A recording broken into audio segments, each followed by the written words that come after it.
Hallelujah, price lord. ಕರ್ತನಾದ ಯೇಸು ಕ್ರಿಸ್ತನ ನಾಮದಲ್ಲಿ ನಮ್ಮೆಲ್ಲ ಸಹೋದರ ಸಹೋದರಿಯನ್ನ ವಂದಿಸ್ತೇವೆ. ನೀವಿನ್ನೂ ವರ್ಡ್ ಆಫ್ ಟ್ರೂತ್ ಎಂಬ ಚಾನಲ್ನ ಮೊದಲನೇ ಬಾರಿಗೆ ವೀಕ್ಷಿಸುತ್ತಿರುವುದಾದರೆ ದಯವಿಟ್ಟು ಸಬ್ಸ್ಕ್ರೈಬ್ ಮಾಡ್ಕೊಳ್ಳಿ, ಲೈಕ್ ಮಾಡಿ, ಶೇರ್ ಮಾಡಿ, ಹಾಗೂ ನಿಮ್ಮ ಪ್ರಾರ್ಥನಾ ಮನವಿಗಳನ್ನು ನಮಗೆ ಕಮೆಂಟ್ ಮೂಲಕವಾಗಿ ತಿಳಿಸಿರಿ. ಹಾಗೆ ಕೆಳಗೆ ಕೊಟ್ಟಿರುವಂತಹ ನಂಬರನ್ನು ನಿಮ್ಮ ಪ್ರಾರ್ಥನಾ ಮನವಿಗಳಿರೋದಾದರೆ ನೀವು ತಿಳಿಯಪಡಿಸಬಹುದಾಗಿದೆ. ನಮ್ಮ ಪ್ರತಿನಿತ್ಯ ಗೂಗಲ್ ಮೀಟ್ನಲ್ಲಿ ನಡೆಯುವಂಥ ಪ್ರಾರ್ಥನೆಗಳಿಗೆ ಜಾಯ್ನ್ ಆಗಬೇಕಾದಲ್ಲಿ ಕೆಳಗೆ ಕೊಟ್ಟಿರುವಂಥ ನಂಬರನ್ನು ಸಂಪರ್ಕಿಸಿರಿ. ಕರ್ತನ ನಾಮಕ್ಕೆ ಮಹಿಮೆಯಾಗಲಿ. ಈ ಮೂಲಕ ನನ್ನ ಮಾತುಗಳನ್ನು ವೀಕ್ಷಿಸುತ್ತಿರುವಂಥ ನಿಮ್ಮೆಲ್ಲರಿಗೂ ಪ್ರಭುವಾದ ಯೇಸು ಕ್ರಿಸ್ತನ ನಾಮದಲ್ಲಿ ನನ್ನ ವಂದನೆಗಳು. ಈ ದಿನದ ವಾಕ್ಯವನ್ನು ಧ್ಯಾನಿಸುವುದಕ್ಕಿಂತ ಮುಂಚಿತವಾಗಿ ನಾವು ಪ್ರಾರ್ಥನೆ ಮಾಡೋಣ. ಪ್ರೀತಿ ಸ್ವರೂಪನ ತಂದೆ, ಒಳ್ಳೆ ಸಮಯಕ್ಕಾಗಿ ಸ್ತೋತ್ರ. ನಿನ್ನ ವಾಕ್ಯಗಳನ್ನು ಧ್ಯಾನಿಸಿಕೊಳ್ಳಿಕ್ಕೆ ನಿಮ್ಮ ಮಕ್ಕಳಾದ ನಮಗೆ ಕೃಪೆ ಕೊಡಿರಿ. ನಿನ್ನ ಮಾತುಗಳು ನಮ್ಮ ಹೃದಯದಲ್ಲಿ ಒಂದು ಧ್ಯಾನವಾಗಿಯೂ ಬಲವಾಗಿಯೂ ಮಾರ್ಪಡಲಿ. ಈ ದಿನದ ಜೀವಿತದಲ್ಲಿ ದೇವರೆಲ್ಲವನ್ನ ಅಳವಡಿಸಿಕೊಂಡು ಅನುಸರಿಸಿ ನಡೆಯಲಿಕ್ಕೆ ಕೃಪೆ ಕೊಡಿರಿ. ಸಾರುವಂತ ನನ್ನನ್ನು ಕೂಡ ನಿನ್ನ ಕರಗಳಲ್ಲಿ ಒಪ್ಪಿಸ್ತೇನೆ, ಯೇಸುವಿನ ನಾಮದಲ್ಲಿ ತಂದೆಯೇ, ಆಮೆನ್. ಈ ದಿನದ ವಾಕ್ಯ ಸಂದೇಶದ ವಿಷಯ ಏನಾಗಿದೆ ಎಂಬುದಾಗಿ ನಾವು ನೋಡೋದಾದ್ರೆ, ಭಾನುವಾರ ದೇವರನ್ನ ಆರಾಧಿಸ್ಲಿಕ್ಕಾಗಿ ನಾವು ಹೋಗೋಣ, ಅದರಲ್ಲಿ ತಪ್ಪಿಸಿಕೊಳ್ಳೋದು ಬೇಡ ಎಂಬುದಾಗಿರುವಂತಹ ವಿಷಯದ ಕುರಿತು ಈ ದಿನ ವಾಕ್ಯದ ಅಡಿಯಲ್ಲಿ ನಾವು ಧ್ಯಾನ ಮಾಡಿಕೊಳ್ಳೋಣ. ನಾವು ಭಾನುವಾರ ದಿನಗಳನ್ನ ದೇವರನ್ನ ಆರಾಧನೆ ಮಾಡ್ಲಿಕ್ಕಾಗಿ ಮೀಸಲಿಟ್ಟಿದ್ದೇವೆ. ಆ ದಿನವನ್ನ ನಾವು ಆರಾಧನೆಗಾಗಿ ಮೀಸಲಿಟ್ಟ ಕಾರಣ ಭಾನುವಾರ ದಿನಗಳನ್ನ ನಾವು ಬೇರೆ ಕೆಲಸಗಳಿಗೆ ಉಪಯೋಗಿಸಿಕೊಳ್ಳದೆ ಆ ದೇವರಿಗೆ ಕೊಡಬೇಕಾದ ಸಮಯವನ್ನ ಖಂಡಿತವಾಗ್ಲೂ ನಾವು ಕೊಡಬೇಕಾದವರೇ ಆಗಿದ್ದೇವೆ. ಕಾರಣ ಯೇಸು ಸ್ವಾಮಿಯನ್ನ ರಕ್ಷಕನಾಗಿ ಅಂಗೀಕರಿಸಿ ಆತನ ಮಕ್ಕಳಾಗಿ ಮಾರ್ಪಟ್ಟಿರುವ ನಮಗಿರುವಂಥ ಜವಾಬ್ದಾರಿ ಆತನ ಮಕ್ಕಳು ಒಟ್ಟಾಗಿ ಸೇರಿ ಬಂದು ಆತನನ್ನ ಆರಾಧಿಸಬೇಕು. ಅದು ಒಂದು ಭಾನುವಾರ ದಿನವಾಗಿ ನಾವು ಗುರುತಿಸಿಕೊಂಡಿರುವಾಗ ಆ ಭಾನುವಾರ ದಿನ ಮಕ್ಕಳು ಸೇರಿ ಬರ್ತಾರೆ ಎಂಬ ಅಂಬಲಿಕೆಯಲ್ಲಿ ದೇವರು ಅಥವಾ ಕರ್ತನಾದ ಯೇಸು ಕ್ರಿಸ್ತನು ಅಲ್ಲಿ ಬರುವುದನ್ನ ನಾವು ನೋಡ್ತೇವೆ. ಅದಕ್ಕೆ ಯೇಸು ಸ್ವಾಮಿ ಒಂದು ವಾಕ್ಯನ ಹೀಗೆ ಹೇಳಲ್ಪಟ್ರು. ಮತ್ತಾಯನು ಬರೆದ ಸುವಾರ್ತೆ 18ನೇ ಅಧ್ಯಾಯ 20ನೇ ವಚನ ಹೀಗೆ ಬರೆಯಲ್ಪಟ್ರು, ಯಾಕೆಂದರೆ ಇಬ್ಬರು ಮೂವರು ನನ್ನ ಹೆಸರಿನಲ್ಲಿ ಎಲ್ಲಿ ಕೂಡಿ ಬರುತ್ತಾರೋ ಅಲ್ಲಿ ಅವರ ನಡುವೆ ನಾನು ಇದ್ದೇನೆ ಅಂದನು. ಹಾಗಾದ್ರೆ ಯೇಸು ಸ್ವಾಮಿ ತನ್ನ ಮಕ್ಕಳು ಸೇರಿ ಬರುವ ಜಾಗದಲ್ಲಿ ಆತನು ಪ್ರೆಸೆಂಟ್ ಇರುವಂತನಾಗಿರ್ತಾನೆ. ಅದು ಒಂದು ಭಾನುವಾರ ದಿನ ನಾವು ಹೋಗುವುದಕ್ಕಿಂತ ಮುಂಚಿತವಾಗಿ ಯೇಸು ಸ್ವಾಮಿಯ ಸಾನ್ನಿಧ್ಯ ನಾವು ಸೇರಿ ಬರುವ ಸಭೆಯಲ್ಲಿ ನೆಲೆಗೊಂಡಿರ್ತದೆ. ಅಲ್ಲಿ ನಾವು ಹೋಗಿ ಆತನನ್ನು ಆರಾಧಿಸಬೇಕು ಎಂಬುದೇ ಆತನ ಕುತೂಹಲ ಆಗಿರ್ತದೆ. ಅದನ್ನ ನಾವು ತಪ್ಪಿಸದೆ ಪ್ರತಿ ಭಾನುವಾರ ದೇವರನ್ನು ಆರಾಧಿಸ್ಲಿಕ್ಕಾಗಿ ನಾವು ಮೀಸಲಿಡಬೇಕು.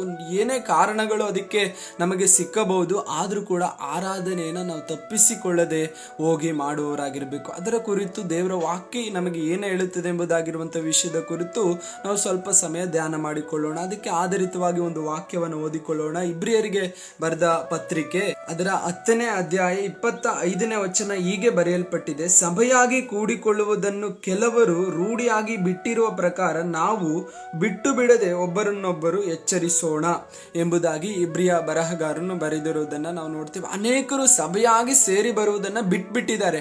ಆದರೆ ನಾವು ಬಿಟ್ಟುಬಿಡದೆ ಅವರನ್ನು ಕೂಡ ಎಚ್ಚರಿಸೋಣ, ನಾವು ಕೂಡ ಸಭೆಯಾಗಿ ಸೇರಿ ಬರೋಣ. ಸಭೆಯಾಗಿ ಎಂಬುದಾಗಿ ಹೇಳುವಾಗ ನಾವು ಸಭೆಯಾಗಿ ಸೇರಿ ಬರುವಂಥದ್ದು ಅದು ಭಾನುವಾರ ದಿನ ಆಗಿರ್ತದೆ. ಇನ್ನಿತರ ದಿನಗಳಲ್ಲಿ ಉಪವಾಸ ಪ್ರಾರ್ಥನೆಗಳು ಆಗಿರ್ಬೋದು, ಇನ್ನೂ ಸ್ಪೆಷಲ್ ಪ್ರೇಯರ್ಗಳಾಗಿರ್ಬೋದು, ಅವಾಗೆಲ್ಲ ಸಭೆಯಾಗಿ ಸೇರಿ ಬರ್ತೇವೆ. ಅದೇ ಪ್ರಾಮುಖ್ಯವಾಗಿ ನಾವು ಭಾನುವಾರ ದಿನ ಕರ್ತನನ್ನ ಆರಾಧನೆ ಮಾಡುವಂಥ ದಿನ ಎಂಬುದಾಗಿ ತಿಳಿದು ಆತನನ್ನು ಆರಾಧಿಸ್ಲಿಕ್ಕಾಗಿ ಸಭೆಯಲ್ಲಿ ನಾವು ಸೇರಿ ಬರ್ತೇವೆ. ಈ ಆರಾಧನೆಯನ್ನು ನಾವೇನ್ ಮಾಡಬಾರ್ದು, ತಪ್ಪಿಸಿಕೊಳ್ಬಾರ್ದು. ಅನೇಕರು ತಪ್ಪಿಸಿಕೊಂಡು ಅದು ಒಂದು ರೂಢಿ ಆಗಿರ್ತದೆ. ನೀವು ಗಮನಿಸಬಹುದು, ಅನೇಕರು ಒಂದು ವಾರ ಬಂದಿಲ್ಲ ಅಂದ್ರೆ ನಂತರ ಇನ್ನೊಂದು ವಾರ ಬರಲ್ಲ. ಅದು ಅವರಿಗೆ ರೂಢಿಯಾಗಿ ಮಾರ್ಪಡ್ತದೆ. ಅವರು ವಾರ ವಾರ ಬರದವರಾಗಿ ಮಾರ್ಪಡ್ತಾರೆ. ಆದ್ರೆ ನಾವು ವಾರ ವಾರ ದೇವರನ್ನ ಆರಾಧಿಸ್ಲಿಕ್ಕಾಗಿ, ಪ್ರತಿ ವಾರ ದೇವರನ್ನ ಆರಾಧನೆ ಮಾಡ್ಲಿಕ್ಕಾಗಿ ಸಭೆಯಾಗಿ ನಾವು ಸೇರಿ ಬರ್ತಾ ಇದ್ದೇವೆ. ಆದ್ರೆ ನಾವುಗಳು ಮಾತ್ರ ಸೇರಿ ಬಂದ್ರೆ ಸಾಲದು, ನಮ್ಮ ಕುಟುಂಬದಲ್ಲಿರುವ ಇತರರು ಕೂಡ ಸೇರಿ ಬರಬೇಕು.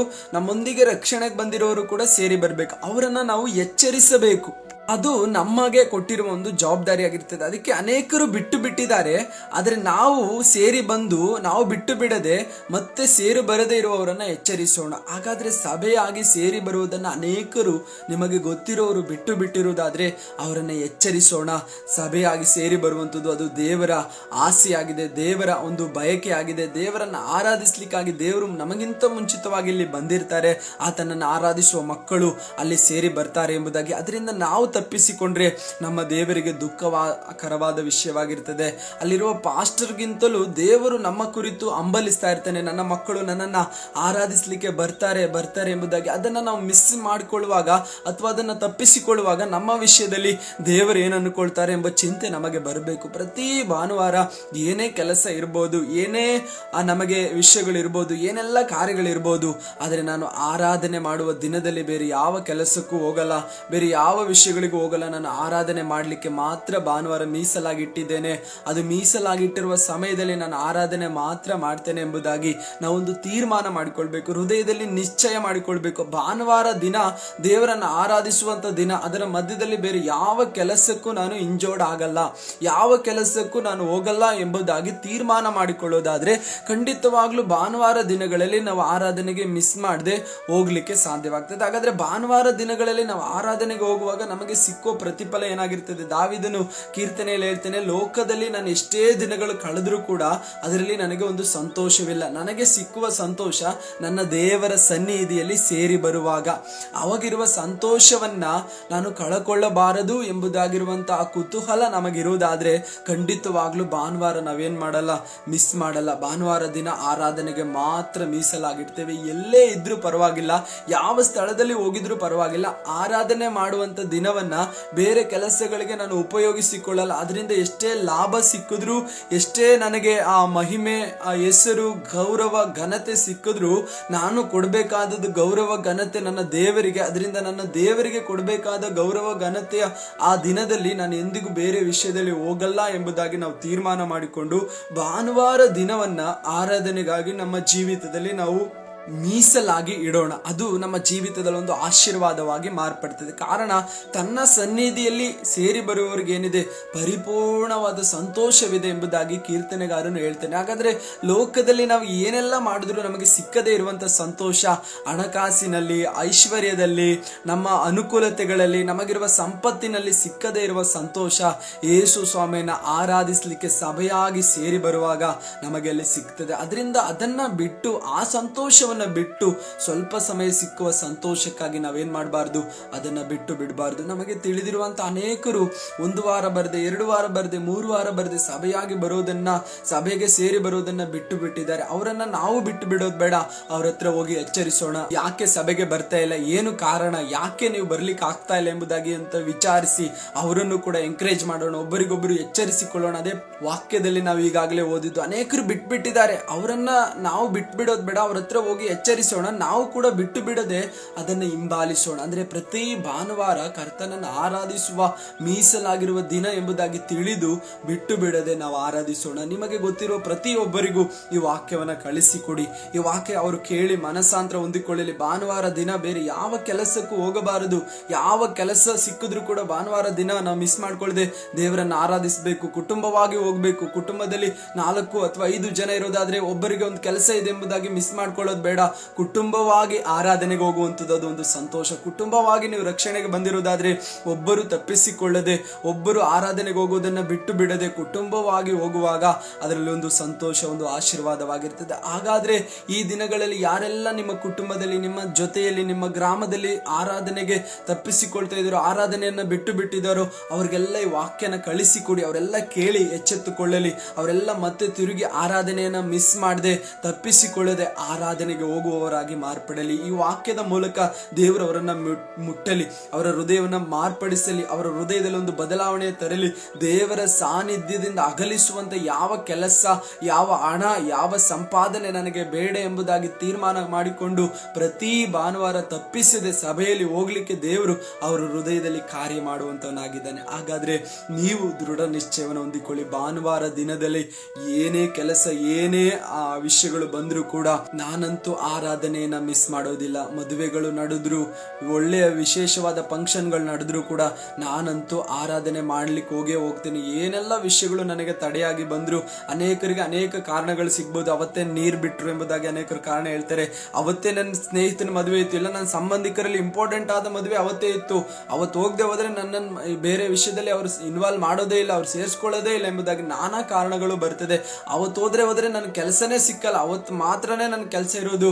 ಅನೇಕರಿಗೆ ಭಾನುವಾರ ದಿನ ಮಾತ್ರ ಕೆಲಸ ಇರ್ತದೆ, ಅನೇಕರಿಗೆ ಭಾನುವಾರ ಹೋದ್ರೇನೆ ನಾನು ಕೆಲಸ ಕೊಡೋದು ಅಂತ ಅನೇಕ ಕಾರಣಗಳು ಸಿಗ್ತದೆ. ಅವೆಲ್ಲ ನಾವು ಕಾರಣಗಳಾಗಿ ತೆಗೆದುಕೊಳ್ಳದೆ ದೇವರು ಇಲ್ಲದನ್ನ ಇದ್ದ ಹಾಗೆ ಕಾಣುವವನು ಎಂಬುದಾಗಿ ತಿಳಿದು ನಿಮಗೆ ಏನೆಲ್ಲ ನಷ್ಟವಾದರೂ ಆತನ ಸಮ್ಮುಖದಲ್ಲಿ ಬಂದು ನೀವು ಆರಾಧಿಸೋದಾದ್ರೆ ನಿಮಗೆ ತಿರುಗಿ ಆತನು ಕೊಟ್ಟೇ ಕೊಡ್ತಾನೆ. ನಿಮ್ಮ ಕೆಲಸ ಕೂಡ ಕೊಡ್ತಾನೆ, ನಿಮಗೆ ಬೇಕಾದ ಎಲ್ಲ ಅಗತ್ಯತೆಯನ್ನು ಆತನು ಕೊಡ್ತಾನೆ. ಆತನನ್ನ ಆರಾಧಿಸುವವರನ್ನ ಆತನ ಎಂದಿಗೂ ಕೈ ಬಿಡಲ್ಲ. ನೀವು ಆರಾಧಿಸಿ ನೋಡಿ, ನಿಮ್ಮ ಕೆಲಸದವರು ನಿಮ್ಮನ್ನ ಕೆಲಸದಿಂದ ತೆಗೆಯಲ್ಲ. ಭಾನುವಾರ ನೀವು ಕೆಲಸಕ್ಕೆ ಬರದೆ ಹೋದ್ರೆ ಕೆಲಸಕ್ಕೆ ಸೇರಿಸ್ಕೊಳ್ಳಲ್ಲ ಎಂಬುದಾಗಿ ಹೇಳ್ತಾರೆ, ಆದರೆ ಭಾನುವಾರ ನನ್ನ ಆರಾಧಿಸ್ಲಿಕ್ಕಾಗಿ ಹೋಗ್ಲೇಬೇಕಂತ ನೋಡಿ ದೇವರು ಅವರ ಹೃದಯದಲ್ಲಿ ಮಾತಾಡ್ತಾರೆ, ನನ್ನ ಮಗನಿಗೆ ಕೆಲಸ ಕೊಡು ಎಂಬುದಾಗಿ. ನಂತರ ನೀವು ಭಾನುವಾರ ಆರಾಧನೆ ಮಾಡಿ ಕೆಲಸಕ್ಕೆ ಹೋದ್ರೆ ನಿಮ್ಮನ್ನು ಎಂದಿಗೂ ಅವರು ಬೇಡ ಅಂತ ಹೇಳಲ್ಲ. ಆದ್ರೆ ಅದನ್ನ ಒಂದು ಕಾರಣವಾಗಿ ನಾವು ತೆಗೆದುಕೊಳ್ಬಾರ್ದು. ಅನೇಕ ಕಾರಣಗಳು ನಮಗೆ ಬರ್ತದೆ ಭಾನುವಾರ ಆರಾಧನೆಗೆ ಹೋಗ್ಲಿಕ್ಕೆ ತಡೆಯಾಗಿ. ಅದನ್ನೆಲ್ಲ ಜಯಿಸಿ ನಾನು ಮುಂದೆ ಹೋಗ್ಬೇಕು, ಒಂದು ತೀರ್ಮಾನ ಮಾಡ್ಕೊಳ್ಬಿಡ್ಬೇಕು. ಭಾನುವಾರ ನನ್ನ ಆರಾಧನೆಗಾಗಿರುವಂತ ದಿನ, ಅದನ್ನ ಬಿಟ್ಟು ಬೇರೆ ಯಾವ ಕೆಲಸಕ್ಕೂ ನಾನು ಹೋಗಲ್ಲ,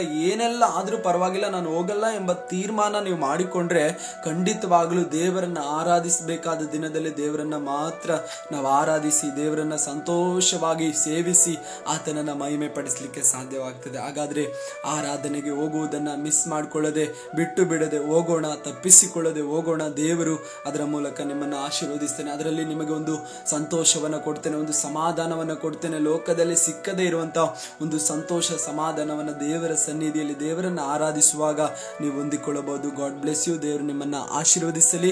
ಮುಂದಿರುವ ಸಮಯ ಪ್ರಾರ್ಥನೆ ಮಾಡೋಣ. ಪ್ರೀತಿ ಸ್ವರೂಪನ ತಂದೆ, ಒಳ್ಳೆ ಸಮಯಕ್ಕಾಗಿ ಸ್ತೋತ್ರ. ಕೇಳಲ್ಪಟ್ಟ ವಾಕ್ಯಗಳ ಅನುಗುಣವಾಗಿ ದೇವರೇ ಆರಾಧನೆಗೆ ಹೋಗುವುದನ್ನ ಬಿಟ್ಟು ಬಿಡದೆ ನಿನ್ನ ಮಕ್ಕಳು ಸನ್ನಿಧಿಯಲ್ಲಿ ಸೇರಿ ಬಂದು ನಿನ್ನನ್ನ ಪ್ರತಿ ವಾರ ತಪ್ಪಿಸಿಕೊಳ್ಳದೆ ಆರಾಧಿಸಲಿಕ್ಕೆ ಬೇಕಾದ ಕೃಪೆ ಕೊಡು. ಯಾರೆಲ್ಲ ಬಿಟ್ಟು ಬಿಟ್ಟಿದ್ದಾರೋ ಅವರನ್ನೆಲ್ಲ ಎಚ್ಚರಿಸು. ಈಗಲೇ ಆರಾಧನೆಯನ್ನು ತಪ್ಪಿಸಿಕೊಳ್ಳದೆ ಇರುವ ಸ್ಥಳಗಳಲ್ಲಿ ಭಾನುವಾರ ದಿನ ಆರಾಧನೆಗೆ ಮೀಸಲಾದದ್ದು ಎಂಬುದಾಗಿ ತಿಳಿದು ಹೋಗ್ಲಿಕ್ಕೆ ಕೃಪೆ ಕೊಡು. ಈ ನಿನ್ನ ಮಾತುಗಳು ಅವರ ಹೃದಯಗಳನ್ನ ಸ್ಪರ್ಶಿಸಲಿ, ಮಾರ್ಪಡಿಸಲಿ. ನಮ್ಮ ಪ್ರಾರ್ಥನೆಯನ್ನು ಕೇಳೋದಕ್ಕಾಗಿ ಸ್ತೋತ್ರ. ಎಲ್ಲ ಮಹಿಮೆ ನಿನಗೆ, ಯೇಸುವಿನ ನಾಮದಲ್ಲಿ ತಂದೆಯೇ, ಆಮೇನ್. ಈ ವಾಕ್ಯ ನಿಮ್ಮ ಹೃದಯವನ್ನು ಸ್ಪರ್ಶಿಸಿ ನಿಮಗೆ ಇಷ್ಟವಾಗಿರುವುದಾದ್ರೆ ಈಗ ಆರಾಧನೆಗೆ ಹೋಗದೆ ರೂಢಿಯಾಗಿ ಬಿಟ್ಟು ಬಿಟ್ಟಿರುವವರಿಗೆ ನೀವು ವಾಕ್ಯಗಳನ್ನು ಕಳಿಸಿಕೊಡಿ. ಅವರು ಕೂಡ ಈ ವಾಕ್ಯಗಳನ್ನು ಕೇಳಿ ಆರಾಧನೆಗೆ ತಪ್ಪಿಸಿಕೊಳ್ಳದೆ ಹೋಗ್ಲಿಕ್ಕೆ ಅವರು ಕೂಡ ಮನಸ್ಸು ಮಾಡಲಿ. ದೇವರು ಈ ವಾಕ್ಯದ ಮೂಲಕ ಅವರನ್ನು ಕೂಡ ಎಚ್ಚರಿಸಲಿ. ತಿರುಗೊಂದು ಆವರ್ತಿ ಭಾನುವಾರ ತಪ್ಪಿಸಿಕೊಳ್ಳದೆ ನಾನು ಪ್ರಾರ್ಥನೆಗಾಗಿ ಹೋಗ್ಲೇಬೇಕು, ಆರಾಧನೆಗಾಗಿ ಹೋಗ್ಲೇಬೇಕು, ಕುಟುಂಬದ ಜೊತೆ ಹೋಗ್ಬೇಕೆಂಬುದಾಗಿ ತೀರ್ಮಾನ ಮಾಡಿಕೊಂಡು ಅವರು ಕೂಡ ಹೋಗುವವರಾಗಿ ಮಾರ್ಪಡಲಿ. God bless you. ದೇವರು ನಿಮ್ಮೆಲ್ಲರನ್ನು ಆಶೀರ್ವದಿಸಲಿ. Praise the Lord. God bless you.